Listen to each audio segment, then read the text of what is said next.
জনাব তারেক রহমান বাংলাদেশে ফেরত এসে বলেছিলেন যে তার একটা পরিকল্পনা আছে।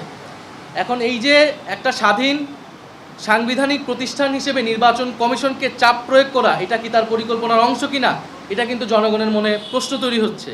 মিডিয়াকে নিয়ন্ত্রণ করে, এটা কি তার পরিকল্পনার অংশ কিনা, এটা কিন্তু জনগণের মধ্যে প্রশ্ন তৈরি হচ্ছে। নির্বাচনকে একদিকে হেলে ফেলানো, প্রশাসনকে চাপ প্রয়োগ করা, নির্বাচনে যাতে প্রশ্নবিদ্ধ হয়, গণভোটে যাতে নায়ের পক্ষে পড়ে, এগুলো তার পরিকল্পনার অংশ কিনা, এটা কিন্তু আমাদের মধ্যে সবার মধ্যে কিন্তু প্রশ্ন তৈরি হচ্ছে। ফলে যদি তার পরিকল্পনা এটা থাকে যে এই নির্বাচন নিরপেক্ষভাবে হবে না এবং ভোট কেন্দ্র দখল হবে, একটা প্রশাসন দলীয়করণ হবে, ইলেকশন কমিশনকে চাপ দিয়ে তার নিজের দলের পক্ষে রায় নিয়ে আসবে, তাহলে কিন্তু জনগণ এই জিনিসটা মেনে নেবে না, বাংলাদেশের তরুণ সমাজ এই বিষয়টা মেনে নেবে না।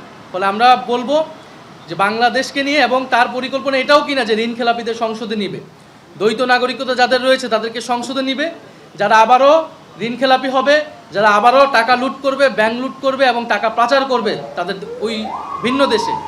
ফলে তার পরিকল্পনাটা জনগণের সামনে স্পষ্ট করা উচিত। তারেক রহমান যখন বাংলাদেশে এসেছেন, পুরা ঢাকা শহর এবং এই গুলশান এলাকা, যেটা তার নির্বাচনী এলাকাও, পুরা পোস্টার ফেস্টুনে ছেয়ে গেছে তার ছবি দিয়ে।